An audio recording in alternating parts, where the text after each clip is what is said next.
అందుకే ప్రతి రైతు ఇక నుంచి యూరియా ఎంత వాడాలో అంతే వాడాలి. అంటే నత్రజనిని తగినంత మాత్రమే ఇవ్వాలి. దీని అవసరానికి మించి వాడడం వల్ల విపరీతమైన నష్టాలున్నాయి. మీకు ఇదివరకే ఒకటి చెప్పాను నేను. మొక్కలో అవసరానికి మించిన ఎత్తు, అవసరానికి మించిన ఆకులు, అవసరానికి మించిన పచ్చదనము మనకు నష్టాన్ని కలిగిస్తాయి. ఇది బాగా గుర్తుపెట్టుకోండి. కొంతమంది రైతులు అంటుంటారు, అబ్బా భలే పెరిగింది అని చెప్పుకుంటుంటారు. అంటే మనము పైరును పెంచుతోంది గడ్డి కోసము, ఆకుల కోసము, వీటి కోసం కాదు కదా. వరి వేస్తాము, దేనికోసం వేస్తున్నాం? చెత్త కోసం వేస్తున్నామా? ధాన్యం కోసం వేస్తున్నామా? మురిసిపోవద్దు. దయ ఉంచి ఎదుగుదలను చూసి మురిసిపోవద్దు. అవసరానికి మించి మీరు మొక్కను పెంచారనుకోండి, దిగుబడి ఆటోమేటిక్గా పడిపోతుంది. ఇది గుర్తుపెట్టుకోండి. ఆ మొక్క ఎంత పెరగాలో అంతే పెరగాలి. మీరు అదనంగా మీరు యూరియాని వేయడం వల్ల అది అవసరానికి మించి తన గమనాన్ని మార్చుకుంటుంది. మార్చుకొని ఊరికే పెరిగిపోతుంది. విపరీతంగా ఆకులు వచ్చేస్తాయి, అవసరానికి మించిన పచ్చదనం వచ్చేస్తుంది. దానివల్ల మనకు ఎటువంటి ఉపయోగం లేదు. ఇప్పుడే చెప్పా కదా, వరి వేస్తుంది మనం గడ్డి కోసమా, ధాన్యం కోసమా? ఇది తెలుసుకోవాలి రైతు. మనము వ్యవసాయంలో మొట్టమొదటగా ప్రతి రైతు చేసే తప్పు ఏంటంటే, మనము నేలను చూసి వ్యవసాయం చేయాలి. అంతేగాని మన పొలానికి పక్కన ఉన్న పొలము లేదా పక్క రైతును చూసి వ్యవసాయం చేయకూడదు. ఇది పెద్ద తప్పు. ప్రతి రైతు చేస్తున్న అతి పెద్ద తప్పు ఇదే. ఇద్దరు రైతులు ఒకేసారి ఒక పైరు వేశారనుకుందాం. ఉదాహరణకు వరి వేశారనుకుందాం. వేసిన తర్వాత ఒక రైతు యొక్క పొలము ఒక బెత్తెడు అదనంగా ఎత్తు వచ్చింది అనుకుందాం. ఒక నెలన్నర తర్వాత ఆ రెండవ రైతుకు నిద్ర పట్టదు. అరే వాడిది ఎత్తు పెరిగిపోయిందే అని చెప్పేసి వెంబడే పోయి ఆటో వేసుకొని పోయి యూరియా బస్తాలు వేసుకొచ్చి కుమ్మరించేస్తాడు. ఈయన ఆయన కంటే ఇంకొక బెత్తెడు ఎక్కువ ఎత్తు పెంచుతాడు. ఈ రెండో రైతుది బెత్తెడు ఎత్తు ఎక్కువ పెరగానే ఈ మొదటి రైతుకు నిద్ర రాదు. ఈయన మళ్ళీ ఆటో వేసుకొని పోయి మళ్ళీ యూరియా బస్తాలు వేసుకొని వస్తాడు. ఈయన కుమ్మరించేస్తాడు. ఇలా ఎత్తు పెంచడంలోనే పోటీ పడతారు.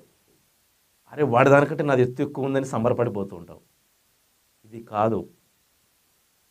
ఆ పక్క రైతు కంటే నేను ఎక్కువ దిగుబడి సాధించాను చివరికి అని నువ్వు చెప్పుకోవాలి. అంతేకాని మీరు ఎత్తులో పోటీ పడితే అంత దిగుబడి తక్కువ తీసుకుంటారు. అబ్బా పచ్చగా ఉంది నా పైరు అని చెప్పుకుంటుంటారు గొప్పగా. అవసరం లేదు. ఎందుకు? అవసరానికి మించిన పచ్చదనం దేనికి? అది ఎలా ఉండాలో పచ్చదనం అలాగే ఉండాలి. అంతకు మించి ఆకుపచ్చదనం ఉండడం వల్ల నష్టమే. అంటే రసం పీల్చు పురుగులు ఎక్కువగా ఆకర్షింపబడతాయి. చూయింగ్ పేస్ట్ అంటారు, అంటే తినే పురుగులు, కొరుకు పురుగులు, ఇవి కూడా ఎక్కువ ఆకర్షించబడతాయి. దానివల్ల నష్టం తప్పనిసి మనకేం లేదు, ఉపయోగం లేదు. పచ్చదనం కూడా ఎంత ఉండాలో అంతే ఉండాలి. కొంచెం లేత ఆకుపచ్చ కనపరాగానే మనకు అసలు పొయ్యి యూరియా బస్తాలు తీసుకొచ్చేసి కుమ్మరి చేస్తుంటాం. అలాగ బాగా కనపరావాలి, మాకు ముదురాకుపచ్చలా కనపరావాలి. ముదురాకుపచ్చ ఎప్పటికీ మంచిది కాదు. ఇది గుర్తుపెట్టుకోండి. అందువల్ల ఇక నుంచి ప్రతి రైతు మొక్క పెరుగుదల దశలోనే యూరియా ఉపయోగించాలి. కానీ ఎంత ఉపయోగించాలో అంతే ఉపయోగించాలి. పరిమాణం గురించి, అంటే ఎన్ని కేజీలు ఉపయోగించాలి, దీని గురించి మనము ఒక ఎపిసోడ్లో ప్రత్యేకంగా చెప్పుకుందాము, ప్రథమ పోషకాల గురించి. ప్రస్తుతము ఈ విభాగంలో నత్రజని, దాని పాత్ర, దాన్ని ఎలా వినియోగించాలి ఇంతవరకు తెలుసుకుందాం. ఇక ఎక్కువ మంది మనము యూరియా మీద ఆధారపడుతున్నాం. కానీ మన వాతావరణంలో అన్నిటికంటే ఎక్కువగా ఉన్న మూలకం ఏంటంటే నత్రజని. వాతావరణంలో ఆక్సిజన్ కంటే, కార్బన్ డైఆక్సైడ్ కంటే అన్నిటికంటే ఎక్కువగా ఉన్నది నత్రజని. కానీ మనము దానిని ఉపయోగించుకోవట్లేదు.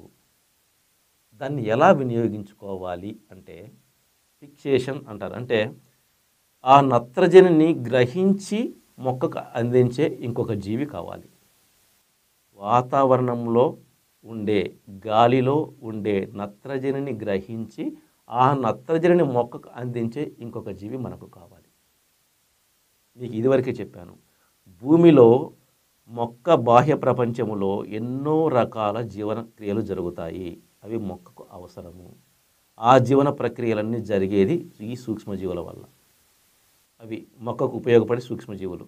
అవి మొక్క పెరుగుదలలో సహాయపడేవి కావచ్చు, మొక్కకు తెగులు రాకుండా కాపాడేవి కావచ్చు.